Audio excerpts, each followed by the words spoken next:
Hello friends, कैसे हैं आप लोग। आज मैं आप लोगों के लिए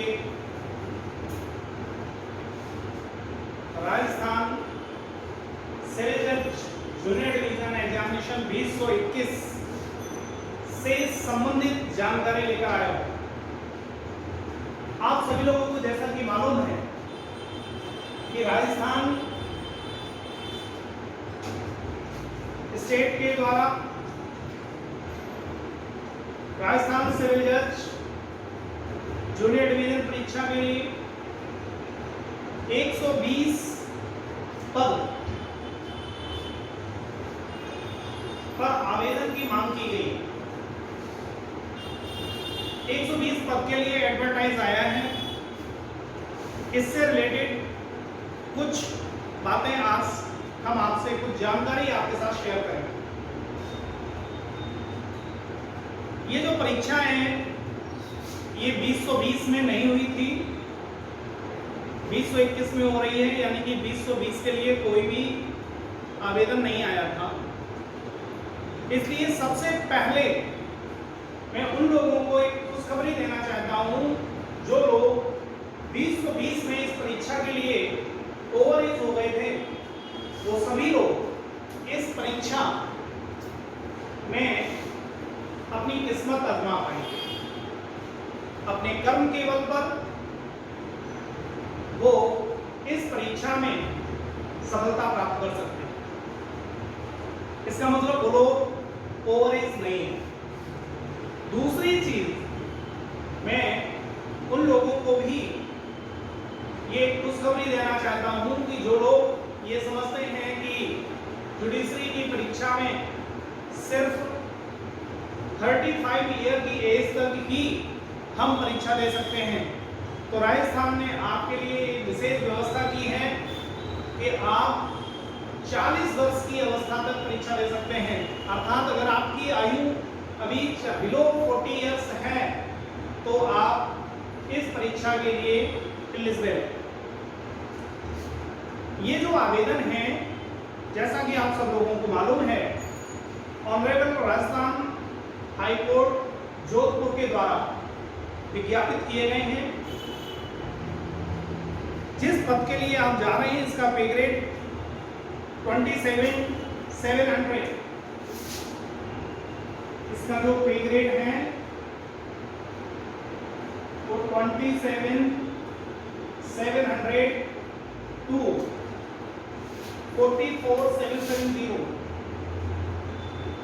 मैंने इनिशियल और लास्ट के जो रिजल्ट है वो लिख दिए हैं, बीच में भी कुछ तथ्य हैं।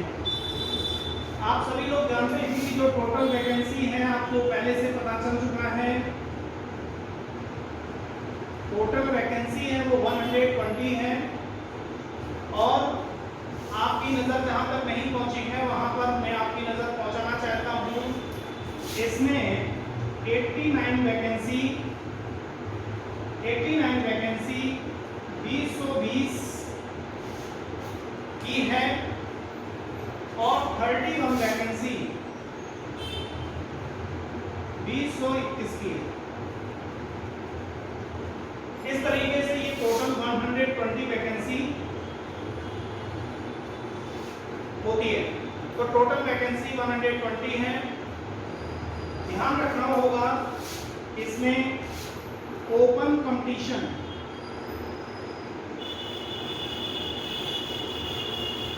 ओपन कंपटीशन से फिल होने वाली वैकेंसी जो टोटल है वो 49 है और रिजर्वेशन जो रेस्ट वैकेंसी बचेगी वो सभी रिजर्व कोटे से फिल होगी।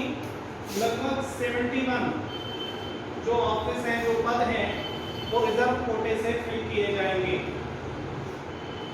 इसमें भी आपको ध्यान रहे रिजर्व कोटे में SC, ST, OBC, SC, ST, OBC, economic weaker section और MBC इनके लिए पद आरक्षित किए गए हैं। जैसे कि फॉर एससी लगभग 18 जो पद हैं वो आरक्षित हैं, फॉर एसटी 13 पद आरक्षित हैं और फॉर ओबीसी 24 पद आरक्षित हैं और ईडब्ल्यूएस के अंतर्गत 11 पद आरक्षित हैं तथा एमबीसी के अंतर्गत 5 पद आरक्षित हैं। तो ये पद इनमें आरक्षित हैं। अर्थात अगर आप किसी दूसरे स्टेट्स के प्रश्न उत्पन्न होता है कि आप राजस्थान के नहीं हैं, ये आरक्षित पद राजस्थान के लिए हैं। अगर आप राजस्थान के नहीं हैं, किसी अदर स्टेट के हैं, तो आप इस पद श्रृंखला में आएंगे, यानी कि ओपन कंपटीशन में पार्टिसिपेट करेंगे। तो ज्यादातर लोग हम लोग जो हैं, जो अदर स्टेट्स के भी लोग हैं, उनको इस कंपटीशन में आना है, यानी कि उनके लिए 49 वैकेंसी है। ये जो पदों की संख्या है वो घट बढ़ सकती है, ये फाइनल नहीं है। और एक और बड़ी खुशी का विषय ये है कि जो लोग एलएलबी अंतिम वर्ष की परीक्षा में अपेयर हो रहे हैं या जो लोग सेमेस्टर लास्ट सेमेस्टर में अपेयर होने जा रहे हैं, वो लोग भी इस परीक्षा में पात्र होंगे, वो लोग अपना फॉर्म फिल कर सकते हैं। इस परीक्षा के लिए दूसरी एक और खुशी का विषय जो है वो ये है कि कोई माइनस मार्किंग नहीं है। आप इस परीक्षा में चूंकि माइनस मार्किंग नहीं है, इसलिए आराम से बिना किसी डर और भय के सभी प्रश्न ऑप्ट कर सकते हैं। इसके बाद प्रश्न उत्पन्न होता है आयु सीमा का।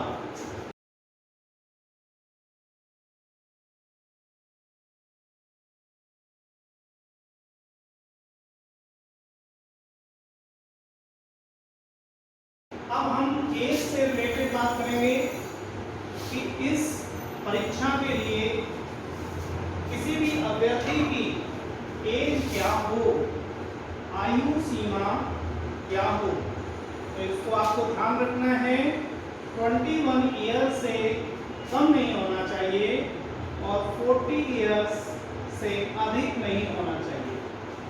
21 ईयर्स से कम नहीं और 40 ईयर्स से अधिक नहीं। प्रश्न उत्पन्न होता है किस डेट पर, तो इसके लिए आप लिख लेंगे ऑन 1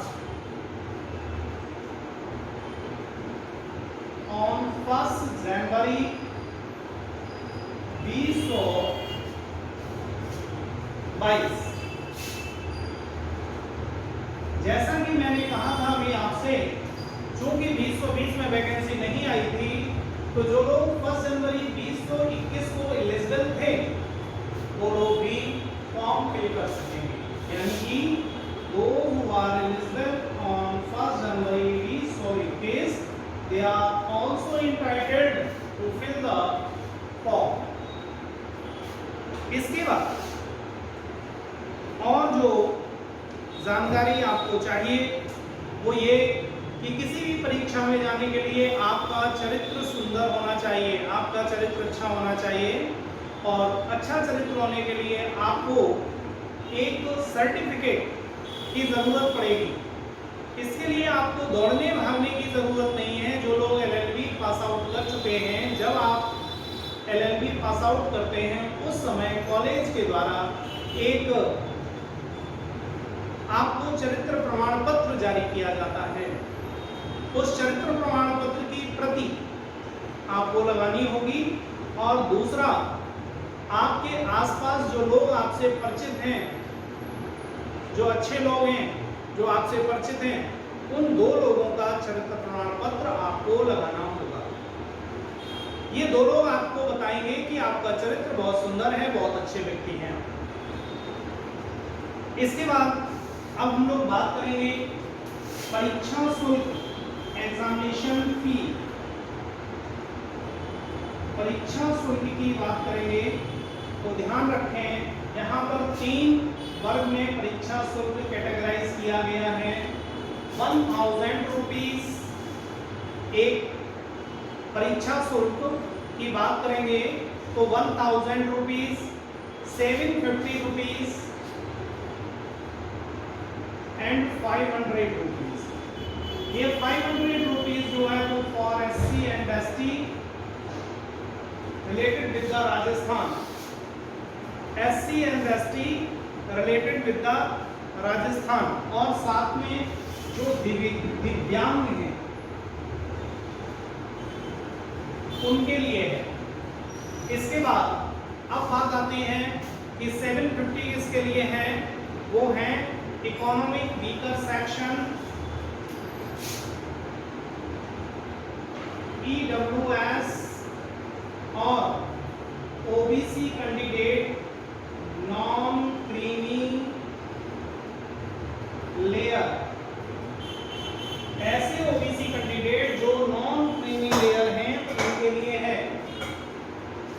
और 1000 जो फी है वो किसके लिए है? जनरल कैटेगरी के लिए, अदर स्टेट के किसी भी कैटेगरी के स्टूडेंट्स के लिए, और राजस्थान के ऐसे OBC के लिए जो क्रीमी लेयर में आता है, राइट, जो क्रीमी लेयर में आता है उसके लिए है। अब बात करेंगे क्या परीक्षा शुल्क बाद में किसी भी कारण से अगर आप डिस्क्वालीफाई हो जाते हैं तो वापस होगा। बहुत स्पष्ट लिखा गया है, अगर आप जो एडवर्टाइज पढ़ेंगे तो उसमें बहुत स्पष्ट लिखा है कि नहीं, इसलिए आप बिल्कुल इस बात की उम्मीद मत करना कि आपसे कोई त्रुटि होगी और परीक्षा शुल्क वापस हो जाएगा। कोई भी आपका दावा मान्य नहीं होगा, आप क्लेम नहीं कर पाएंगे ना, यानी कि परीक्षा भी नहीं दे पाएंगे और इस अपना जो परीक्षा शुल्क है वो भी वापस नहीं ले पाएंगे। तो ये ध्यान रखना है, तो बहुत ही सावधानी से फॉर्म आपको फिल करना है। अब मैं बात करूंगा कि जो परीक्षा की स्कीम है वो क्या है। जो परीक्षा की स्कीम है वो क्या है? आप लोग ये जो परीक्षा है वो 2 लेयर परीक्षा होगी, यानी कि एक प्रीलिमिनरी एग्जाम होगा और एक मेंस का एग्जाम होगा। प्रीलिमिनरी एग्जाम जो है वो क्वालिफाइंग नेचर का होगा, क्वालिफाइंग नेचर का होगा। इसमें आपसे ऑब्जेक्टिव टाइप क्वेश्चन पूछे जाएंगे।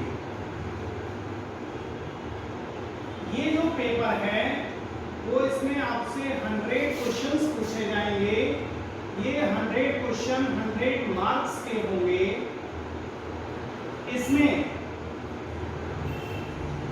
लॉ से रिलेटेड क्वेश्चन होंगे और लैंग्वेज से रिलेटेड क्वेश्चन होंगे। लॉ से रिलेटेड क्वेश्चन 70 होंगे और लैंग्वेज से रिलेटेड क्वेश्चन 30 होंगे। लैंग्वेज में हिंदी और इंग्लिश होगी। 15 क्वेश्चन हिंदी से रिलेटेड होंगे और 15 क्वेश्चन इंग्लिश से रिलेटेड। तो 70 क्वेश्चन होंगे। इसके बाद आपकी एक मेंस परीक्षा होगी और ये और ध्यान रखना है कि इसमें आपको पासिंग मार्क की जरूरत पड़ेगी।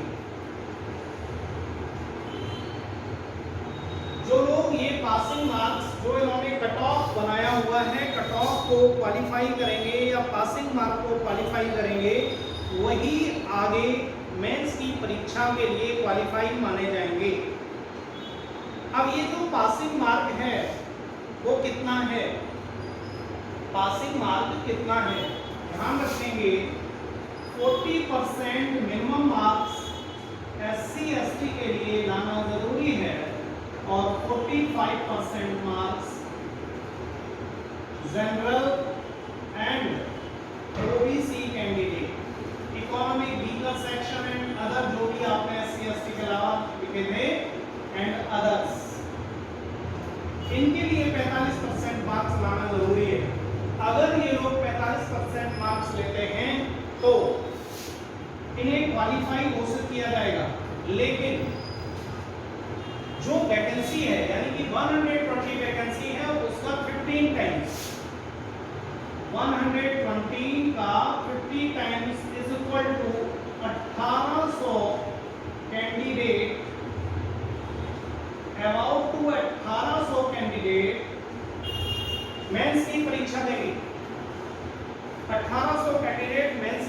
परीक्षा देंगे। अब मेंस की परीक्षा में हम लोग आते हैं, लेकिन यहाँ पर एक चीज और बात कर रहे हैं पहले कि इसका सिलेबस क्या होगा। इस परीक्षा में प्रीलिम्स का सिलेबस क्या होगा, बड़ा महत्वपूर्ण विषय है। ये सिलेबस वही है जो मेंस के लिए फिक्स किया गया है। तो हम लोग मेंस का सिलेबस देखेंगे, उसी से पता चल जाएगा कि इसका सिलेबस क्या है। अब इसके बाद हम परीक्षा मेंस परीक्षा की योजना पर बात करते हैं।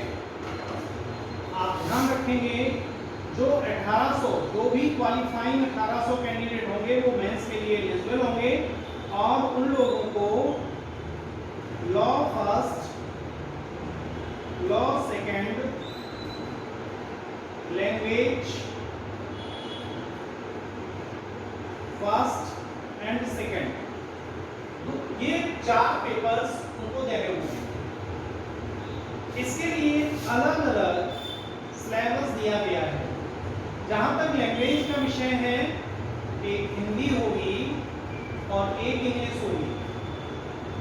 इसमें 3 क्वेश्चंस पूछे जाएंगे और तीनों ही ऐसे से रिलेटेड होंगे।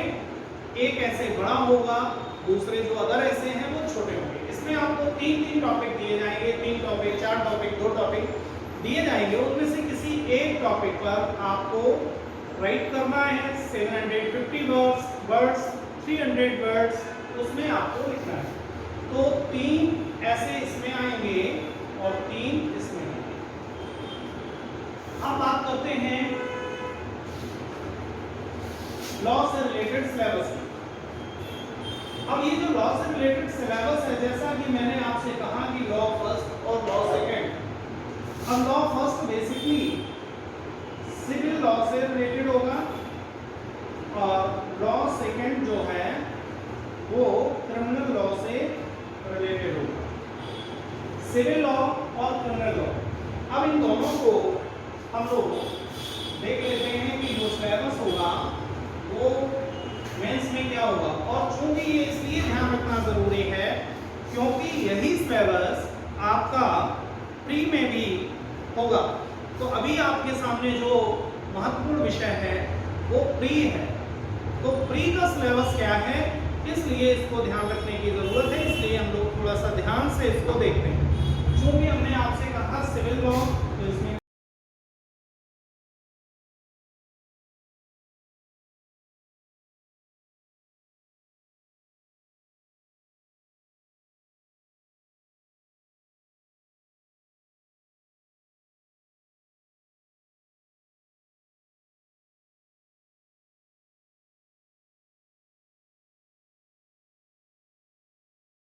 क्या होना चाहिए, सीपीसी तो बनता ही है और सीपीसी के साथ एविडेंस भी बनता है। ये एविडेंस का जो टॉपिक है ये सीपीसी में भी आता है और सीआरपीसी में भी आता है। इसलिए जो आप क्रिमिनल लॉ का सिलेबस डिस्कस करेंगे उसमें सीआरपीसी और प्लस एविडेंस डिस्कस करेंगे, ध्यान रखिए। अब इसके बाद सिविल लॉ में जो बहुत महत्वपूर्ण टॉपिक है वो क्या आना चाहिए, कॉन्स्टिट्यूशन ऑफ इंडिया।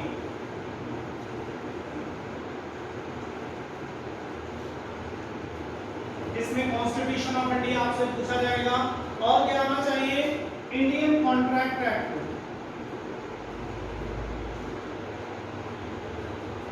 और क्या पूछा जाना चाहिए, ट्रांसफर ऑफ प्रॉपर्टी एक्ट। सभी लोग ट्रांसफर ऑफ प्रॉपर्टी एक्ट सामान्यता पढ़ते हैं, तो ट्रांसफर ऑफ प्रॉपर्टी एक्ट। और क्या पूछा जाना चाहिए, specific relief act.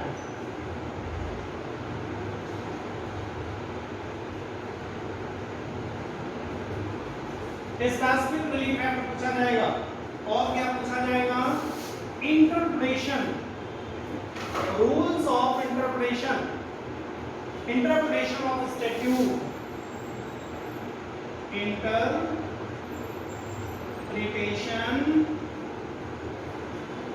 Of statute. ये बहुत बड़ा विषय नहीं है। इंटरप्रिटेशन से रिलेटेड जूरिस्प्रूडेंस में हम लोग स्टैट्यूट के इंटरप्रिटेशन से रिलेटेड कुछ सिद्धांत पढ़ते हैं, वहां से ये प्रश्न होगा। जूरिस्प्रूडेंस का पार्ट है, तो इंटरप्रिटेशन ऑफ स्टैट्यूट। और इसके बाद एक लोकल लॉ यहाँ पर जुड़ा रहेगा, Rajasthan rent control act 2001। Rajasthan rent control act 2001 आपको इसमें पढ़ना पड़ेगा।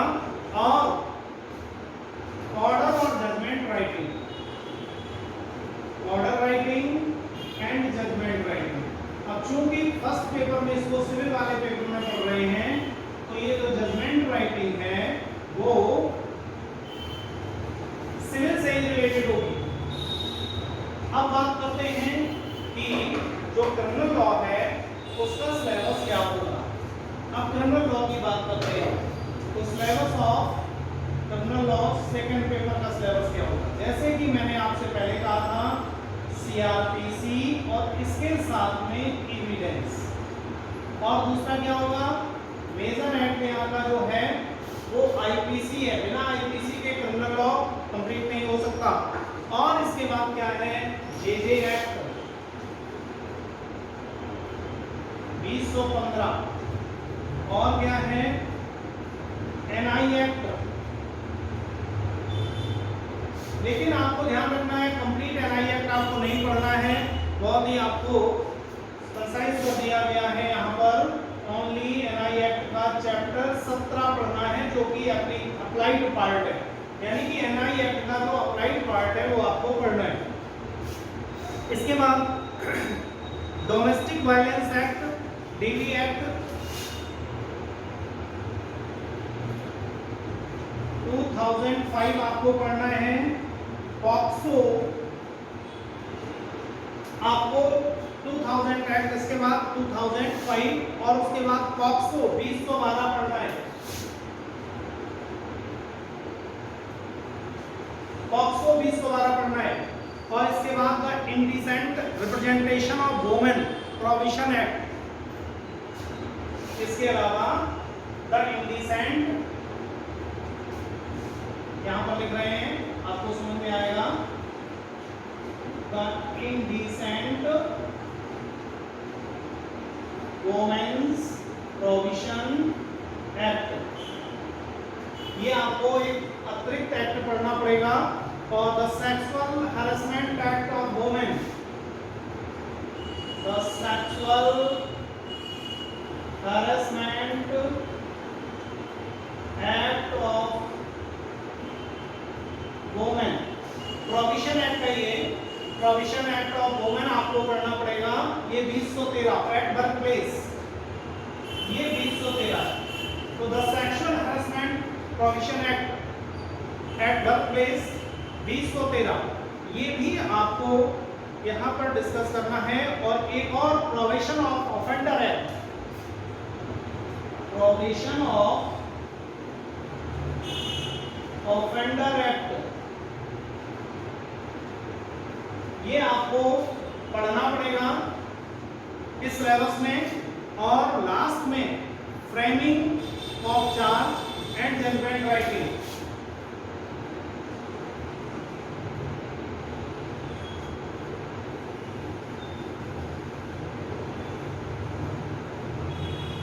ये पढ़ना है।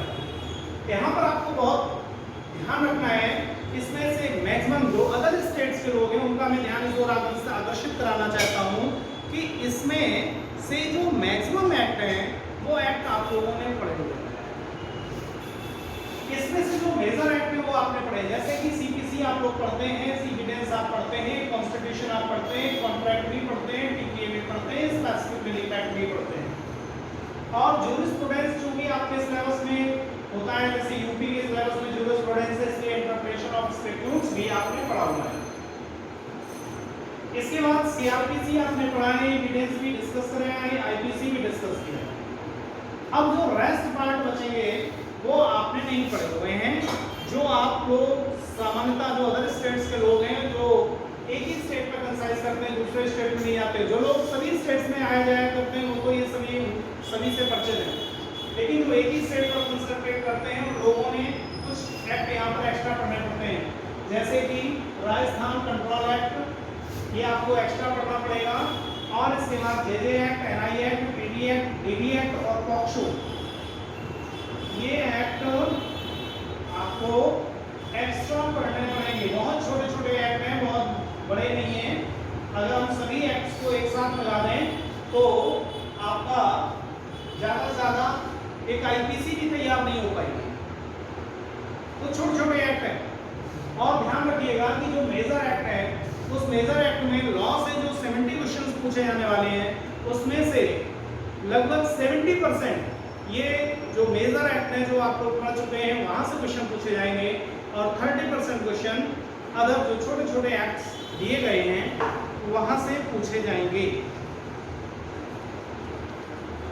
इसके बाद जो चीज हम लोगों को और डिस्कस करनी है, तो ये तो हमने आपके साथ सिलेबस डिस्कस कर लिया, और सिलेबस इसलिए डिस्कस किया कि जो लोग भी राजस्थान में अपियर होने जाना चाहते हैं वो लोग ये देखकर कि सिलेबस बहुत ज़्यादा है और ये तो मैंने नहीं पढ़ा है, इस वजह से अपनी यात्रा रद्द न करें। इस वजह से फॉर्म फिल करने से प्रोत्साहित ना हो जाए। बहुत हम लोग ऐसे समय में हैं जबकि वैकेंसी भी बहुत कम होती है, और उसमें भी हम डर की वजह से अपनी बहुत सी वैकेंसी छोड़ देते हैं। आपको एग्ज़ाम देने जाना है, आपको प्रिपरेशन करनी है, एग्ज़ाम देने जाना है, और फिर एग्जाम के बाद रिजल्ट क्या होगा वो वक्त बताएगा। रिजल्ट का डर, रिजल्ट में सफलता असफलता का डर आपको एग्जाम देने से रोकता है। उसके लिए आपको डरने की जरूरत नहीं है, क्योंकि कर्म आपके हाथ में है, रिजल्ट आपके हाथ में नहीं है। तो इसलिए आप ये फॉर्म फिल करेंगे और एग्जाम देने जाएंगे नाउ प्रिपरेशन के साथ। अब इसके बाद बात करेंगे कि जो ऑनलाइन एप्लीकेशन है वो आप किस डेट से भर पाएंगे। 30 जुलाई 2021 से लेकर 31 अगस्त 2021 तक आप ऑनलाइन आवेदन कर सकते हैं, और आप अपनी जो फी है वो डेबिट कार्ड, क्रेडिट कार्ड या जो नागरिक सेवा केंद्र हैं वहां से भी जमा कर सकते हैं। इसके लिए आपको बहुत परेशान होने की जरूरत नहीं है। जो लोग प्रैक्टिकली साउंड हैं वो अपने लैपटॉप से भी अपना फॉर्म फिल कर सकते हैं। आपको करना क्या होगा, आपको राजस्थान हाई कोर्ट की अधिकृत वेबसाइट पर जाना पड़ेगा। मैं आपको इसका वेबसाइट का जो नाम है वो मैं लिख दे रहा हूँ, वैसे आप जाएंगे तो बहुत इजी वे में मिल जाएगी। www high court Rajasthan, small letter में .nic.in, इस साइट पर आप जाएंगे, आप फॉर्म आपको भरने को मिल जाएगा, फिल करने को मिल जाएगा। आप आराम से अपने क्रेडिट कार्ड या डेबिट कार्ड से फी पे करके फॉर्म फिल कर सकते हैं। और अगर आपको कोई प्रॉब्लम क्रिएट हो रही है तो ऑफिस आवर्स में आप हेल्पलाइन नंबर पर कॉल कर सकते हैं।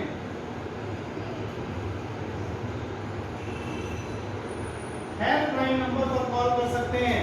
ये हेल्पलाइन नंबर 0291, आगे आपको कोड के रूप में लगाना पड़ेगा, और फिर उसके बाद